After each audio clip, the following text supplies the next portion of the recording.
So our first guest this evening is Stan Hibbert, who I'm sure all you big band buddies will have known of his articles in our magazine. And Stan has been visiting Cornwall for the last 2 weeks, and he's here to tell us a little bit about his life. So welcome, Stan.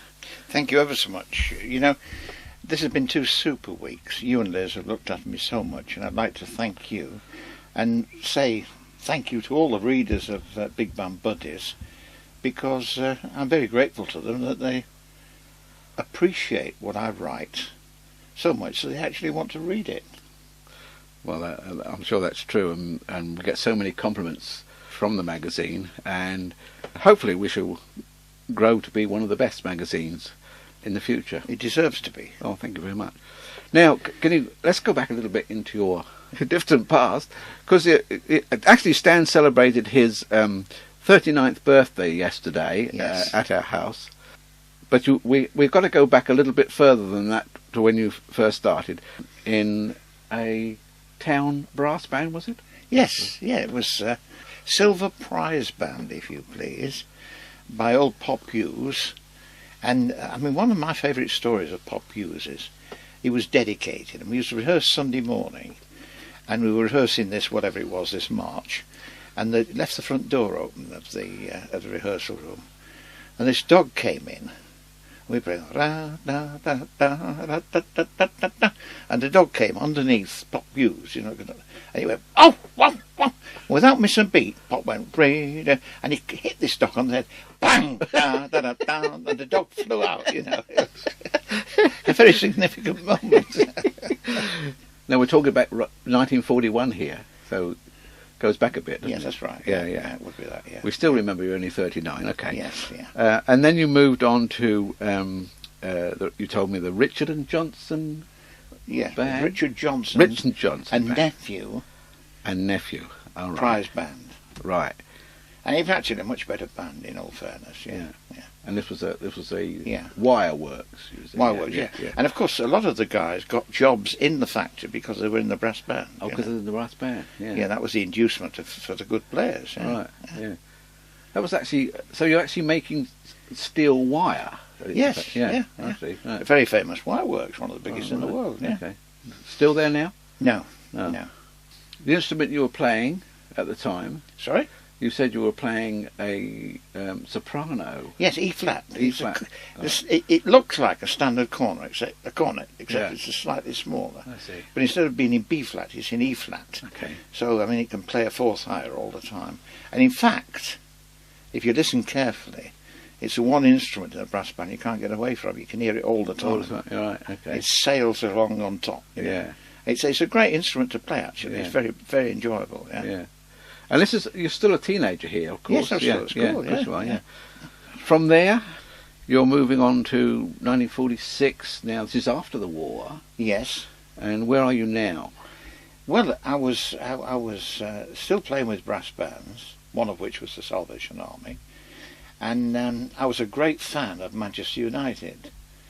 And I was playing this Saturday.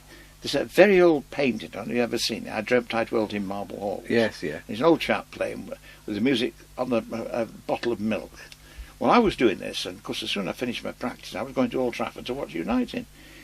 And there was the doorbell. No, it was a knock on the door. We couldn't afford a doorbell, you know. And I went to the door, and there was the best dressed man I'd ever seen in my life. And he says, "Of course, you're Stan Hibbert." So I said, "Yes." He said, "Oh, you're as good as they said you were." "Really?" He said, "Would you like a job in my band?" So I said, "Well, I don't know. Who are you?" He said, "Well, my name's Laurie Kelly, and I front the band at Newton East Pally." So I said, "Oh." So he said, "And I'd like you to come in on trumpet if you would." And I said, "Well, how much is it worth?" He said, £7.12 and 6, I think it was, a week. Which was £2 more a week than my father got, you know. Yeah. In fact, when I told my mother how much that Laurie had offered me to do the job, she said, "For God's sake, don't tell your father how much you're getting paid for blowing that bloody thing." You know?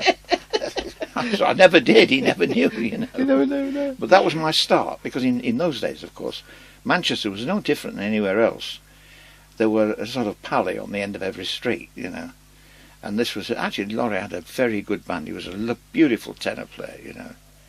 But from there, this was a dance band, was it? Oh yes, yeah. Yeah. It was a small band. It was like 2 trumpets, 1 trombone, 3 saxes, and Laurie played tenor occasionally, and conventional rhythm section, you know. And it was from there I was induced to go to Levenzoon Palais and join Bill Edge and his band. Bill used to be the principal trumpet with the old Henry Hall band, and the inducement was another £1 a week, you know. Right. Which was quite a lot of money in those days, you know. Absolutely. And so there I went and settled. And it was, in any case, it was a much more desirable residence, if you like. Levenzoon Palais was very, very much upmarket, you know. Levenzoon was a very posh area of Manchester, you know. And it was quite an achievement to join that band. I mean, some good players. And the Price brothers, Derek and Ronnie Price, wonderful pianist, wonderful drummer. They started there. Ken Ray on trombone. Ken was the trombone player in the band. It was a very good band. You know? Yeah. From there, I recall you saying that you moved into, I assume Tommy Sampson was a bigger band still, was it? No, it wasn't a bigger band. It was the big band of the day. Oh, it was. I mean, it was an incredible band. I mean, I came off at the interval, and this chap came up to me, a slim chap, a bit of a Scottish accent, not very much, glasses. And he said to me, Stan Hibbert. So I said, yes. He said, would you like to join my band? I said, well, who are you? He said, well, my name is Tommy Sampson. And that clicked, because just down the road was a dance hall in Plymouth Grove. And the Tommy Sampson Orchestra was doing 2 weeks there. And I mean, it was very big stuff. It was probably one of the most promising bands in the world, the players. I think at one time Ted Heath inherited either 11 or 12 ex-members of the Tommy Sampson band, you know, the players, but they were all under 21. It was wonderful, really, you know. Is this when Ted Heath actually started up, around about 1946, was it? No, this was later than that. Later than that. Oh, right. When those players started to move on and leave him, yes, he started snatching the Tommy Sampson players, right. you know, Yeah. Henry. It was the most exhilarating band. And after doing about 6 months, I think, 8 months with Tommy, we did a CSCU, Combined Services Entertainment Unit, a tour of Europe for a year. All right. And we went throughout Europe, you know, and one of the high spots, I suppose, or low spots, whichever you like, was that under Field Marshal Montgomery's orders, we were ordered to visit Belsen. And my God almighty, it was something you'd never forget in all your... I mean, I could cry now thinking about it. Yeah. And but it was a wonderful tour, and historic in a way, because we actually flew into Berlin to entertain the troops in Berlin on the Berlin airlift. And the plane we flew in, there was the Tommy Sampson Orchestra, and the rest of it was full of coal, you know. Full of coal? Yeah. So I don't know how appropriate that was, but it was the Tommy Sampson Orchestra plus coal, you know, or the coal plus the Tommy Sampson Orchestra. Yeah. But it was a wonderful tour, you know, but it was a wonderful band. Yeah. And we did an article a little while ago that Ron Simmons, yeah. Now, he did a lovely big article on Tommy Sampson. Yeah. And that was a couple of years ago, so I'm assuming Tommy's still alive today. Oh, yeah, they had a reunion, I think it was last year. Yeah. Because to have been a member of that band, historically, it was a great privilege, you know. Mm. Great privilege. Tommy was a very discerning musician, and to have been asked to play in the band by Tommy was a very distinct honour, you know. And to this day, I'm still proud of that. Did it play mostly in the north of England, or would it have been... No. Well, I say we played all over Europe. Yeah, but I mean, was it broadcast in... No. Most of the broadcasts were in London. Oh, they are, right. So. And had a wonderful arranger. And the thing I used to enjoy more than anything else was every night playing this Coming Through the Rye, which was his signature tune, you know. Mm. And it was a beautiful arrangement, it really was, you know. Right. And I used to love it. I know it sounds daft to think of it Coming Through the Rye. Yeah. But it was so beautifully written, you know. Was it? Yeah. Yeah, it was beautifully written. Yeah. It's a pity we haven't actually got any recordings of Tommy Sampson, otherwise we'd play that. Well, he didn't. I don't think he ever made a commercial recording, because for most of the people at that time, he was too far ahead. I think. You know, the stuff he was playing, it was. Yeah. But I mean, every night, wherever we played to packed houses. Yeah. Because the people who turned in were the people who really knew. And they really knew that Tommy Sampson Orchestra was something special. Oh, right. We didn't, the players, but No. they did. Okay, yeah. Yeah. Well, we haven't unfortunately got any recordings of him, but we have got some recordings of your next band that you joined, Ken McIntosh. Oh, yeah. Great friend of Yeah, yours. yeah. Yeah, he was... well, look, Ken and I still talk. So, old Booker's 85 now, you know, coming up to 85. Yeah. And the last time he rang me was last week, I think. The week before I came down here to stay Right. with you and Liz. Yeah. And he came on the air, on the phone at 20 to 8. And he rang off at 25 past 9. I mean, all he was on about all the time was the only thing that mattered in his life. That's music. Yes, yeah. But what a character, you know, what a character. I mean, he was a Yorkshireman, and he started life, or started his working life, making urinals, which was probably a good preparation for being a jazz musician. You know. But he was honest, I love the guy, you know. Yeah. But he was such a yob. He was so funny. It was marvellous, you know. Had some wonderful times with Mac. I really did. Good. You know. Yeah, he was. Well, he was very popular in the 50s, of course. I remember a lot. He in the was 50s. great. Yeah, He was yeah, great. He was. He had a very good band. He did, yeah. And he I did. mean, when you look back on it, you know, Bobby Kevin on drums, Jack Seymour on bass, you know, Alan Roper, perhaps one of the greatest arrangers of all time. I think so, anyway. Yeah, The guy was a genius. Yeah. He was our pianist, you know. We had someone, Bert Courtley, played second trumpet to me. I was the principal trumpet. And Bert, who actually went to school with me, or I went to school with him, whichever. But I mean, this boy came up to me in the playground. I was working then with not working with the Salvation Army. And he said to me, "How can I play the trumpet, Stan?" So I said, "Well, why don't you join a brass band like I did?" Also. So he said, "Well, that'd be all right." I said, "Yeah." Very later I found out that he was one of the most brilliant piano accordion players I've ever heard. And he turned out to an equally brilliant trumpet player. But like a number of distinguished musicians, he doped himself to death, you know. Yeah. At shame. 39 he married Kathy Stobart, if you remember. Kathy Stobart married him. And it was a tragedy that we should lose a trumpet player of that ability, Yeah. and who was such a nice guy, you know. Yeah, so many fabulous musicians have gone down that road, yeah. unfortunately. But I mean, I remember my 21st birthday, he made a wallet and he inscribed it with a treble clef, an SH on it. And I've still got it. And Have you really? I treasure that, you know. Yeah, That Bert, because Bert went on to, of course, to play with Ted Heath, you know. absolutely, yeah. Yeah, he was a very, very fine player, but a lovely guy, you know. You never played with Ted Heath? Oh, I played with Ted Oh. Heath, but not on a regular No, basis. no, I right. did one or two deps with him, Yes, you know. I see, yeah. And I played with what Ted himself regarded as one of the most significant dates ever of the man, and that was in 1952. The what was it called? The something of Britain.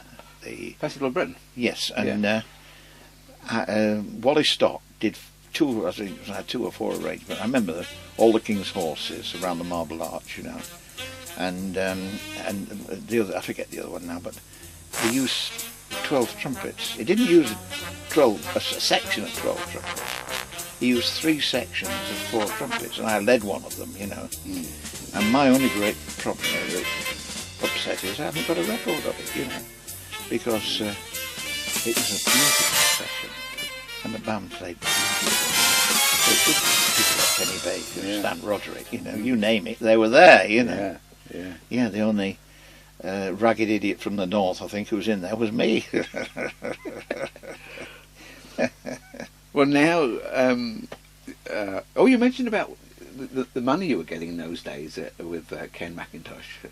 Yeah, it was. I think it was about £12 a week, if I £12 a remember week, rightly. yeah. Now, yeah, and And this is 40, so this is, again, it's big money. oh yeah. Yeah. But I used to send my mother £2 a week, and she was a bit of a tough lady, my mother. I'm afraid I shouldn't say that, but it's true.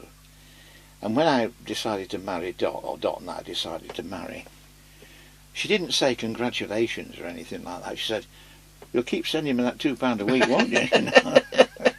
It gives you some idea of my mother. You know?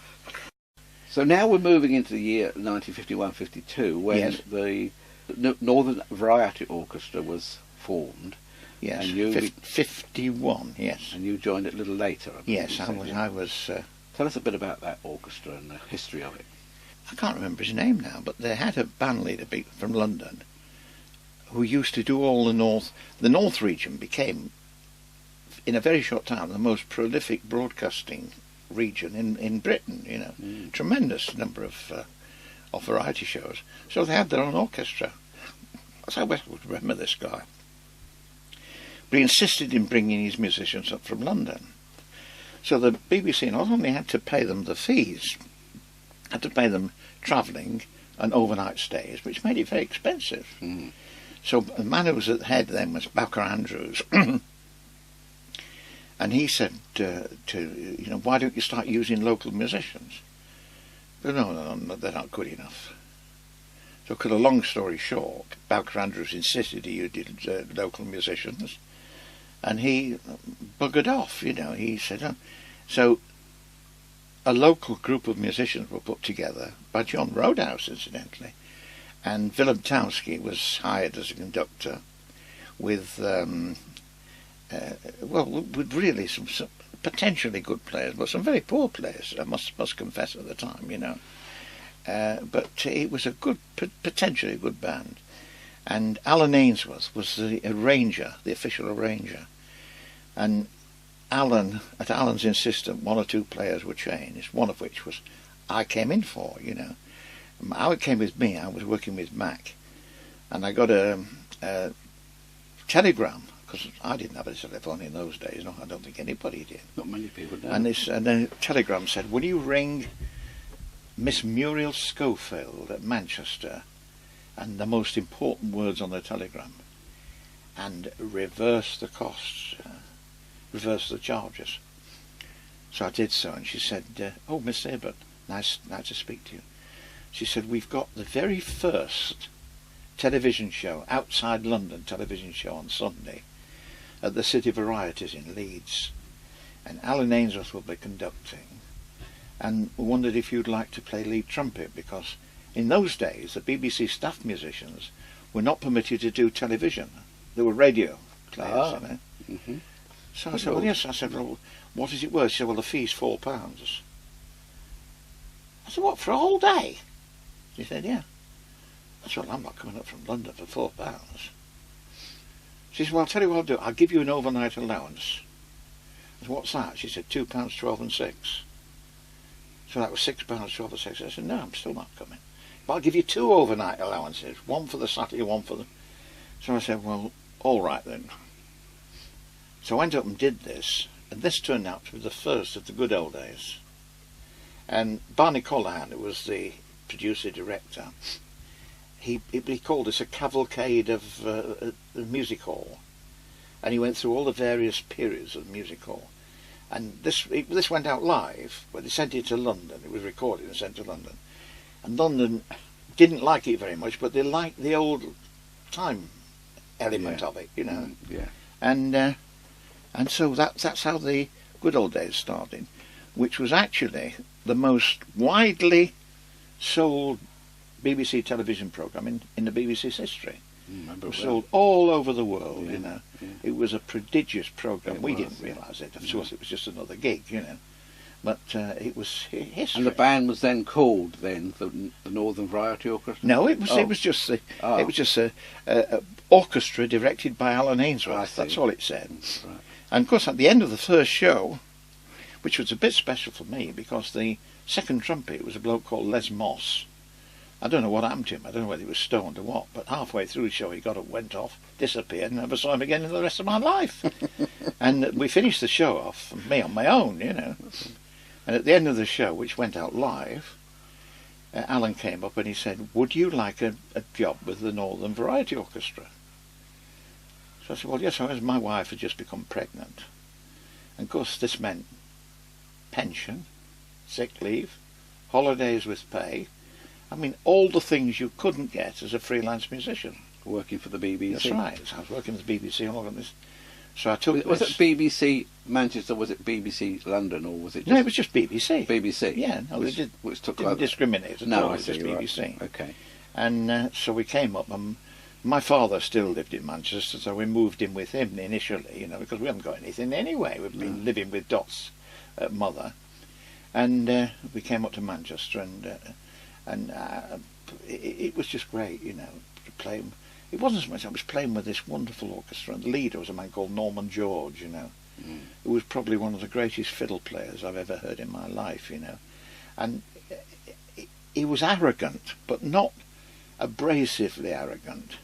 He was admiringly arrogant, He would play a solo, a very difficult solo, or a staccato or something like that, and live on the air or on television, and at the end of it he'd toss his bow up in the air and catch it, You tell me another fiddle player who's around these days who will do that, But Norman that's how good he was, And of course then, in a short time at all, Willem Towsky was offered the job at the Royal Opera House, and he resigned, and of course they asked Alan Ainsworth if he'd take the job over.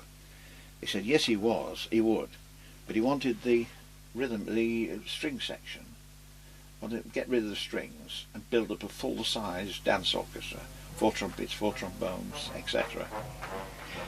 Which they agreed to. They hadn't much of an alternative really, because Alan was the only man, and he was saying that, and he would only take the job on those conditions. Right.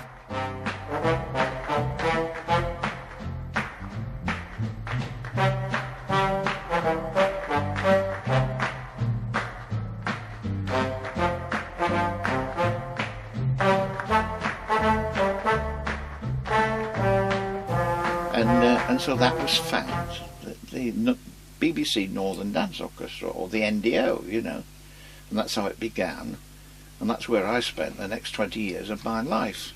Probably, musically speaking, the most productive, the most enjoyable of my life. I mean, every musician in that orchestra was handpicked by Alan Ainsworth, and the worst player was great. And I mean, that tells you how good the band was, And Alan always used to say that. He used to say, if you make the worst player in the band great, the rest of the band's going to be superb, And of course he was right, yeah. Can you remember all the guys that were in the band? At that time, no, there was Johnny Rodas, of course, saxophone, Roger Fleetwood, alto, Jeff Alderson, who was 6'4", and so inevitably became Big Oldie, the tenor, the Italian tenor Big Oldie. Freddie Heffron, Les Lovelady of saxophones. The trumpets were myself, Bill, what was he called, his nickname? Myself and Fred Kelly, and then shortly afterwards, this Bill, I can't remember his second name now. I mean, he wasn't up to the scratch with the rest of it, so Alan, as they say in the best of circles, let him go, And in came this chap from London, called Syd Lawrence, We've heard of him. Yes.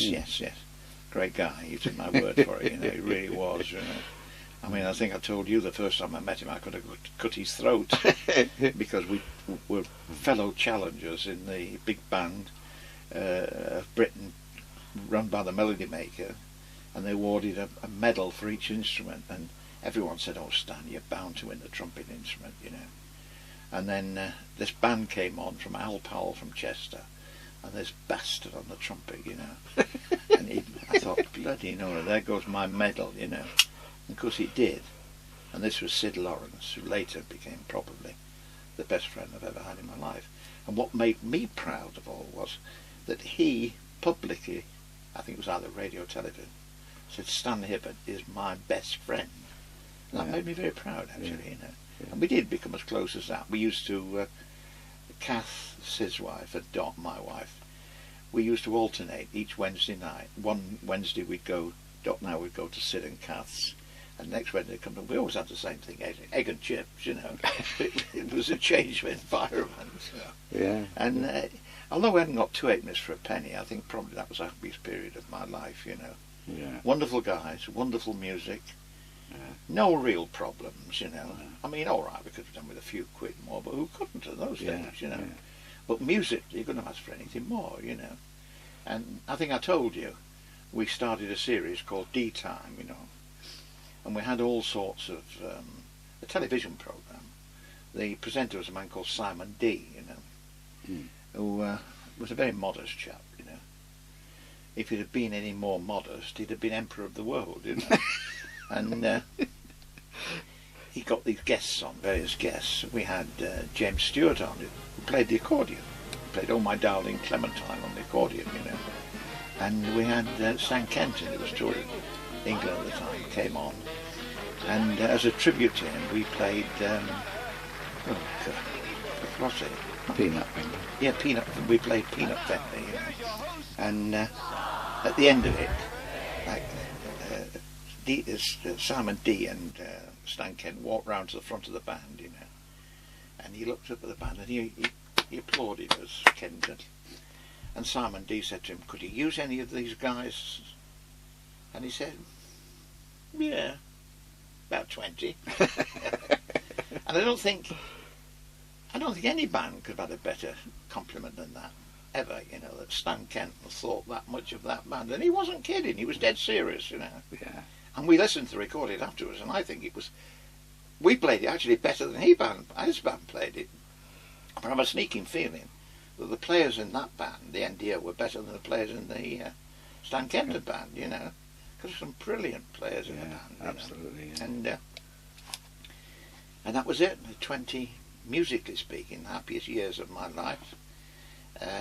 Well, during that time, of course, we had this new television programme and radio programme with yes, and during Make this Way for period, Music.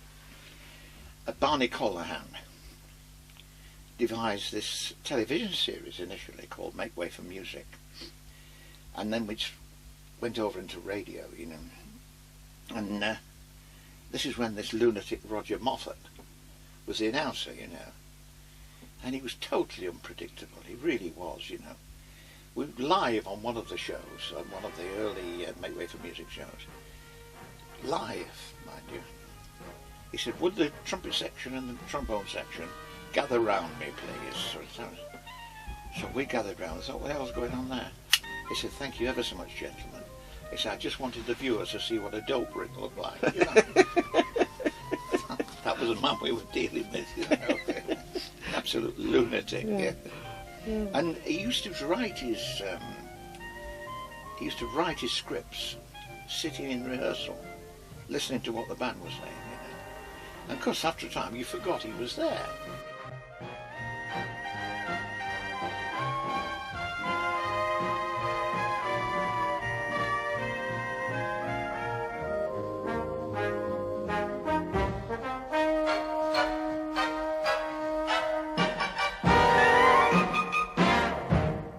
And there you heard Il Clamore, an arrangement by Mr. Alan Roper. He's the gentleman who's made so much money out of the coffee business, he now has a house in his own grounds.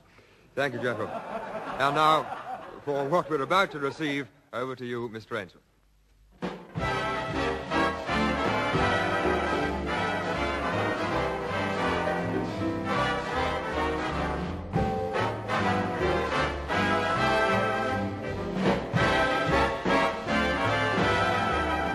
Well, how about that then? The end of what in polite society is referred to as Make Way for Music. It's a live and lively broadcast from the Playhouse Theatre, Manchester. And Jeff Alderson, the one I mentioned earlier, big oldie, you know, he could flirt a cigarette end with devastating accuracy. You know? And I was sort of half drooping, as you do between numbers at rehearsal. And suddenly this thing hit me on the end of the nose. Oh. And it really shakes, you know, when you don't expect it. Yeah. And I looked and he was grinning up at me, you know, because he was sitting low down and we were at the back. And I said, you know what, you swine? I'm going to breed homing custards and they're all going to home on you. So, of course, everybody laughed. It was a good joke. So we went on the end. As I say, they're always live. And halfway through, Roger Moffitt said, people often write in and say, and ask us, you know, what sort of chaps are the musicians? I said, they're perfectly normal people. The only difference between a normal person and them is that they're brilliant musicians. Otherwise, he said, they're not like Stan Hibbert, one of our trumpet players. He said he's very happily married, got 2 children, and as a hobby, he breeds homing custards.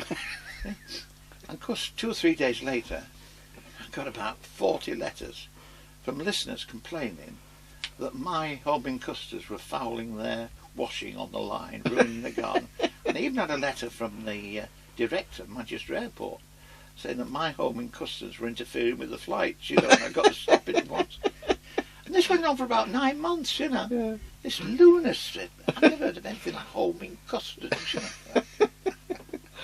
I know we're inverted. I said at one time they were inverted homing custards. Inverted ones? Yes, and these were deviants, because the crust was on the inside and the soft part was on the outside.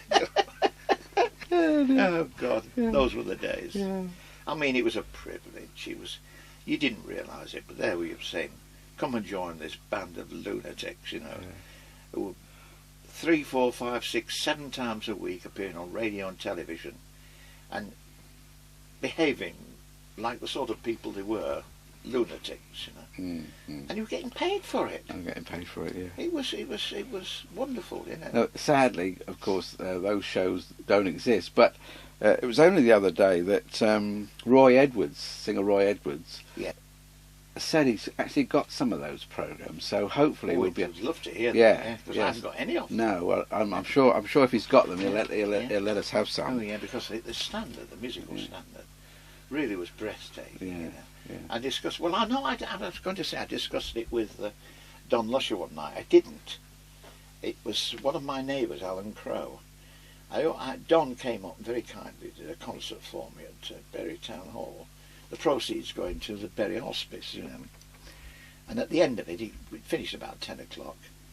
So I said to Don, "Why don't you come back to our place and have a cup of tea or something?" Anyway, long story short, this became a sort of ad hoc party. But all the neighbours came in, they all wanted to meet Don Lusher, and all this. And during the course of this, Dom said to Alan Crowe, no, he said, "I think the greatest British band was almost certainly the NDO, and they don't come any bigger." No, they came than from Don Lusher, They don't, who has told us recently, sadly, that he's giving up touring. Yeah. And going to concentrate from more or less from home now in his music, and but you can't go on forever, of course. Well, no, he realises this. Of course, he's very bright. He's a very intelligent man. But what a player, my God, well, we've all almighty. enjoyed the him. old story about he fair made it talk. Well, Don fair made it talk. Take my word for it. Yeah. Brilliant player, and a lovely, lovely, lovely guy. And of course, most big band enthusiasts of our age have known the guy for 50 years, playing with, from those very early stages, and we've got all the records. Yeah, well, So it's wonderful. But it wasn't so much his trombone player, which was superb, world class, as you know. But the guy was just the nicest gentleman I've ever known. So I believe, yeah. We're talking about trumpet players. Yes. Syd Lawrence is a brilliant trumpet player. Oh yeah, and a great guy. But of course, you've also mentioned others, including Kenny Baker, as being one of the best in the world. Yeah. But there was someone else. Doc Severinsen. Yes. Now he was a guy that was introduced to me a few years ago. I'd never had any recordings of his. He was a genius. Well, he still is. Yeah, he's still playing. And played for many years with the Johnny Carson show. Well, that's where I met him. Oh, right. I was a guest at the American Federation of Musicians at Hawaii, actually, Honolulu. And on the way back, as a sort of gift, they booked Dot and me into the Rodeo Hotel, which is in Rodeo Boulevard, which is the real top centre of Beverly Hills, And the American Federation of Musicians assigned a man to look after me. Mickey Naylor, I think he was called. And he said, "Who would you like to see while you're here?" I said, "Well, more than anything else, I'd like to see Doc Severinsen or hear him." So he says, "Okay." So 2 or 3 days later, he said, "We're going to see the Johnny Carson show." And it was broadcast then about 5 o'clock in the afternoon. So I said, "Oh yes." He said, "Yeah," but he says, "You know that the MD is Doc Severinsen." So I said, "Oh no." So he said, "Oh yeah." And we arrived at the studios, and I walked into the door, he walked into the door first, Mick, then I walked in the door, and the band struck up and played, I don't forget what it was now, but it was wonderful, you know. And at the finish, this man turned round, it was Dr. Severanson, and he said, "That's for you, Stan." I thought, my God almighty, you know. Of course, this guy from the AFM had alerted him, and it was, and of course when I talked to him, I said, "I don't suppose you know anything about British trumpet players, do you?" He said, "You're joking." So that guy, Kenny Baker, he said, "Yeah, I'd like to smash him in the mouth." You know? You know if you can hit on the trumpet? No, it depends on what happened the day before. But that's a high B flat, right? Yeah. You're getting into danger zone with that. Do the high B flat again and then see if you can go above it.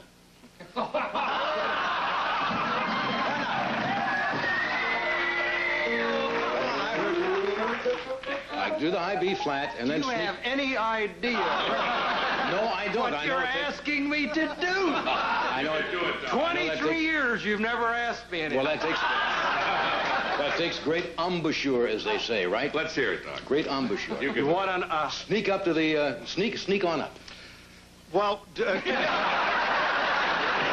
we have the whole band play? No, I don't want to cover over this. I want just clean.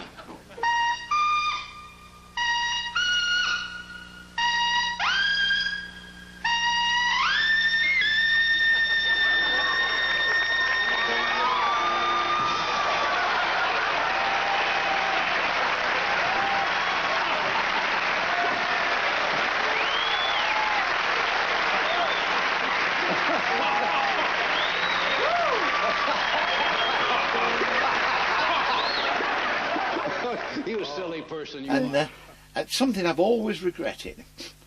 He was working at the Sands. He finished the show about 10 to... started at 5 o'clock and finished at 10 to 6 because it was broadcasting each of the time sequences across the United States, you know. Yeah. And he then flew on to Sands and did the cabaret at the Sands, you know, in Las Vegas. Mm. And he said to me, "Would you like to come and see the show?" I said, "Yeah, I'd love to." He'd got a private plane, you know, because the airport was just outside the studios. I said, "Yes, I'd love to." I said, "Can my wife come?" He said, "I'm sorry, Stan." I said, "It's only a two-seater. You know, there's a pilot and two-seater." So I thought, well, I can't really leave Dot on her own, you know. So I said, and yet I've always regretted it. I'd love to have flown to Las Vegas with Dot and listen to him you know, playing actually live, you know, yeah. Well, I heard him play live, but, you know, I've heard him at the Sands, you know. Yeah. Now, you've got some friends that you've known for years, and one particular man that we all know as Big Band Buddies, who was in contact with us, is Clive Sharrock, who's now in South Africa with Johnny Cooper. Yeah, well, it's funny, actually, because Mac, I used to run the Ken McIntosh band, the Story Ballroom in Nottingham, and we needed a trombone player. And he said, "I've got some bloke from the army," because it's an enormous army depot, you know. All right. Chilwell. So he said, "Bad Hospitals, you know, Mac," he said, "Bad Hospitals would be any bloody good." He said, "But you've got to give the bloke an audition, you know, he asked for it." So eventually this bloke turned up, Clive Sharrock, in his uniform, you know. All right. And he's a nice guy, obviously, you know. And it turned out that he actually went to school with my wife. All right. Although Dot wasn't my wife at that time, No, you know. no, yeah. And of course he played, and he was a beautiful trombone player. So we, Max said, "What do you think?" I said, "Oh, book him," because I was a principal trumpet, you know. So that's how it started, and of course we became very firm friends. And then he joined the South African Navy.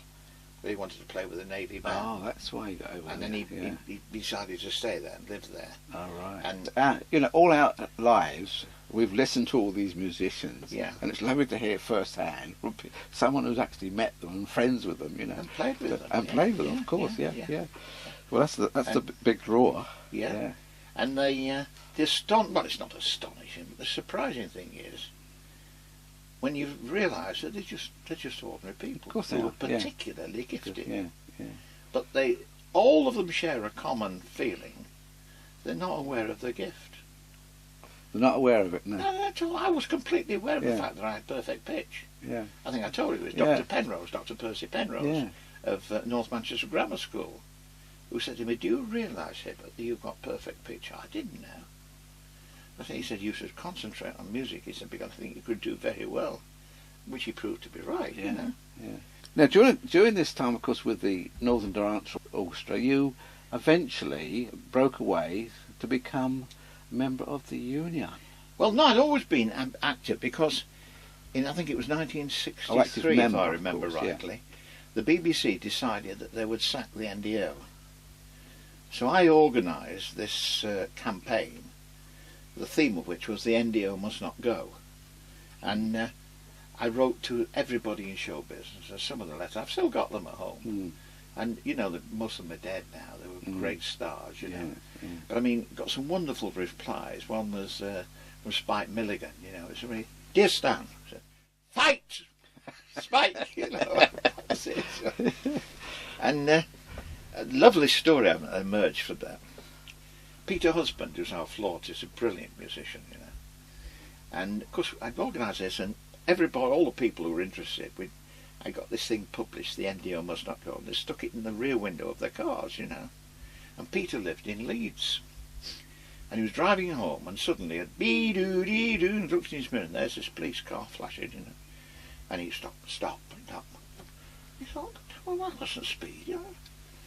So he pulled in, and this policeman came up, and he said, sorry to bother you, he said, but where can we get some of those stickers in the back of your car? So Peter said, well, the right to Stan Hibbert, the BBC. And I said, oh, God, fine. And he actually wrote to this guy, and I sent them about 50, something like that. And, I mean, obviously, they couldn't put them in police cars, but I understand that an enormous number of police in Yorkshire had them in their own personal cars, you know. So we got these Yorkshire policemen driving about with the NDO must not go in the back of the car, you know. Yeah. And it was a wonderful experience, really, and one which we won. You won it, yeah. Yeah, which we won, yeah. But there was a time earlier on where you brought the BBC to a standstill at one time. No, it was later. I you know, when I was in my middle 40s, right. And really it was getting tough going playing, you know, at that level. The level, it wasn't the playing, it was the level, day in, day out, you know. And I'd always been involved. That NDO must not go campaign interested me so. The Union interested, and they invited me to Africa. I see. So you were. I became a member of the executive committee of the Union. So at the time you did the NDO business, you were just a member of the Union. That's right. And then I became a member of the executive committee. Yeah. You know. And then I became a assistant chairman, deputy chairman of the executive. And John Morton, who was the chairman, who was the general secretary. What was his name? Harry. He was retiring anyway. Harry Simons. And he said to me, Stan, do you fancy the job as AGS? I'd never even given it a thought, you know. I thought about it. I said, well, I don't know really, John. I said, I'd like to talk to Dot about it. But it meant moving to London, you see. So I talked to Dot, and Dot said, yeah, I think you should take it, Stan. She said, because she knew that I was mentally reaching the end as a trumpet player, you know. And the kids had sufficiently reached the age when, you know, so cut a long story short, we moved and we went down there. And about the third or the fourth year we were there, the BBC decided to sack 7 orchestras. So of course we couldn't live with this. Players wouldn't know us. So we had a massive strike. Well, not a massive strike, but all the orchestra went on strike. But the interesting thing was that I think it was the Sunday Observer. It was one of the big papers rather than the little one. And it had this headline with a picture of me, and it said, "The BBC strike. This is a picture of Stan Hibbert, who brought the BBC staff musicians on strike. A feat which stop the proms. That was it. A feat which Hitler never managed to achieve. Tried this distinction of doing something Hitler had never managed, you know." Yeah, which is a peculiar distinction, but there you are, you know. I beat Adolf at his own game. Right. How long have you been retired now? I retired 15 years. I've been retired, yeah. And at 39, you're looking quite well. Yes, I suppose so. Yes. Now, I've got a note here that you actually did a couple of Royal Command performances. Oh yes, yeah. And that you were telling me that these were actually stage performances of the band, not in the pit or anything. No, we were on stage. We did Make Way for Music. Yeah. Oh, did you? We actually did Make Way for Music with Roger Moffitt, Sheila Buxton and Les Howard, you know. Right. We actually did the programme we would have done on the air, you know. Oh, did you? Half an hour, yeah. Did you? Yeah. Whole half an hour? Yeah, Oh, yeah. right. Yeah, it was great, yeah. Oh, right. But the thing I most remember about it was the old Queen Mum. You've got memories of them. But this was at the Manchester Palace. And it finished. We played There's No Business Like Show Business. We closed the act, you know. And the Blackpool Children's Ballet danced down the aisle, you know. There's no business like show. And Queen Mum was on the royal box, you know. And she got these long gloves on, you know, up to her elbow. And she was smacking and singing like no business. Right? Really enjoyed it. Wonderful memory. You know? Yeah. Yeah. Now, it was Roger Moffitt that. Yes, I got a little bit of recording of Roger Moffitt with the little link that he had with the royal family when. Oh yes, he had a connection. Yeah. Yeah. And the children wouldn't eat their dinner if they wanted to. It was the Duke of Norfolk actually. Oh, that was it. Yeah. Yeah. What happened was he got a phone call from someone who said, "Oh, we've got a phone call from the Duke of Norfolk." You know, he said, "I'm sorry, sir, I don't take calls from pubs." So he said, "Well, no, this isn't a pub. This is the Duke of Norfolk." Oh, so he took it. Yes, I said, "Oh, Mr. Moffitt said, yes, this is Duke of Norfolk." So he said, yes. He said, "Well, we've got Her Majesty and the Duke of Edinburgh having lunch with us next Friday." So he said, yes. He said, "And our children refuse to join us for lunch. They want to stay upstairs and listen to Make Way for Music." So Roger said, "Oh." So he says, "So could you perhaps say something? Say, well, our children, they don't say we're children, you know, I know. I think you really ought to go and join your mum and dad, and I'll send you a tape of this broadcast." So he said, "Well, I'll have to talk to the producer. I'm sure we can arrange that." So on that basis, the children had lunch with the Queen. Don't make me laugh. It's so awful. Okay, Stan. Well, is there any favourite piece of music we could play on our programme that means something to you? Yeah. One of the happiest fortnights of my life, I did a couple of weeks with Johnny Ray at the Palace Theatre. But the thing that always moved me night after night was A Little White Cloud That Cried. If you could finish with that, I'd be very pleased. Okay, we'll do that. Thank you. And thank you very much for visiting us in our little studio. Well, mate, thank you for inviting me. Well, it's been a great pleasure. Yeah, We've you enjoyed and it. Liz, it's been great. We shall hate to see you go tomorrow. Yes. Right. Well, I mean, if you'd persuade me, I'd perhaps stay another Another 3 or 4 3 or 4 years. Oh, lovely. Thank you, Stan. Okay, that's My great. pleasure. That cried. He told me he was very lonesome, and no one cared if he lived or died, and said sometimes the thunder and lightning would make all the little clouds high. He said, have faith in all kinds of weather, for the sun will always shine. Now do your best and always remember the dark clouds pass with time. He asked me if I tell all my world just how high those little clouds try. That's how I know I'll always remember that little white cloud that sat right down and cried.